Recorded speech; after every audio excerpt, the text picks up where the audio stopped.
Good morning, my loves. How y'all doing today? Real quick, I ain't came to hold y'all on. Just wanted to tell y'all what I learned about manipulation with the narcissist that I deal with. So I learned that the narcissist, he didn't change up how he came in to manipulate me. I figured that whatever he's seen work for him the first time, the second time, the third or fourth time, he continued running that same play over and over and over again. He didn't switch it up whatsoever. So then that allowed me to see that, okay, this is what he using to make me fall, weak or whatever, and make me do the things that he want me to do. He used this same exact play. So now I done caught on that it's manipulation and this is what he using. Now I'm finna stump him because it's no longer gonna work for me now, because I've realized that this is what you've been using to manipulate me all this time. So now I'm gonna take my power back until he find another manipulation tactic to try on me that's gonna throw me off guard or whatever, because that's just the truth. So not until you stop letting the manipulation that you're already used to, that you keep seeing replay itself over and over and over again, and that same particular thing puts you in that position to give in to the narc.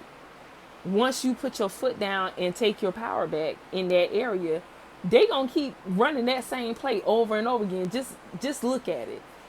Just keep thinking about the manipulation tactics that they're using on you, and it makes you do exactly what they want you to do. And then now that you have that in your hand, you can go ahead and take control of that situation. Like, I'm not gonna let that happen to me no more. You just gotta make sense of the things that they're saying to you, because 9 times out of 10 what they saying to you to get you to do what they want you to do, which is why it's manipulation, they're lying. They're lying. They're playing games, because either you're trying to get away from them, or they feel you pulling back from them, or they're just not getting the you that they used to having.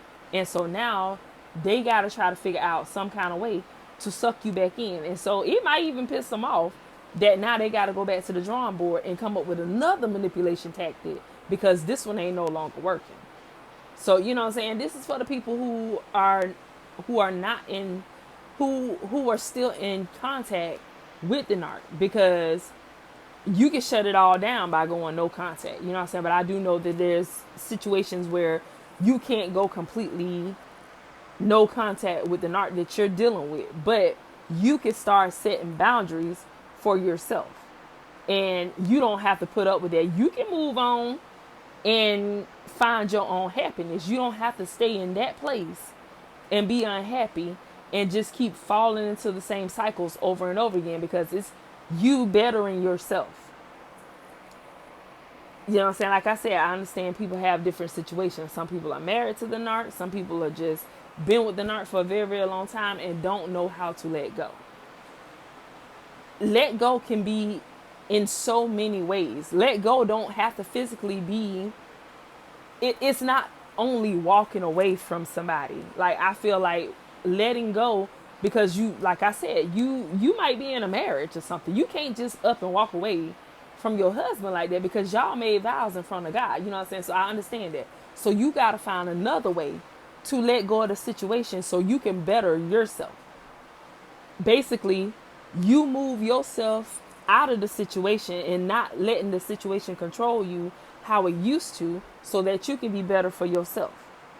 Because the longer you stay in that place that you're in that relationship, you're not moving forward. You're not growing. You're not healing. You're not doing the things that you need to do to make your life better. You're still living under the narc's life, under the narc's spotlight. And that's what you want to do. You want to get from under their spotlight so you can have your own individuality and be yourself, but you're doing what makes you happy. And if the narc want to continue being a narc, let them be a narc over there by themselves. Deny access. They don't get the same access that they used to get when you were in a low place. So now you're leveling up and you move into a different place. Now you take all that power and control that the narcissist had over you, and you put that to yourself. Start loving yourself. Start working on you. Start healing yourself. And when you change, somebody told me that when you change, everything around you gonna change. So either the narc gonna fall in line and change with you, or the narc gonna go ahead and exit out on their own, and you ain't gotta worry about letting them go, cause they done already moved they self. And once they remove their self, that's your freedom, right there. It's gonna be hard. You gonna want them back. You gonna want to know why they done flipped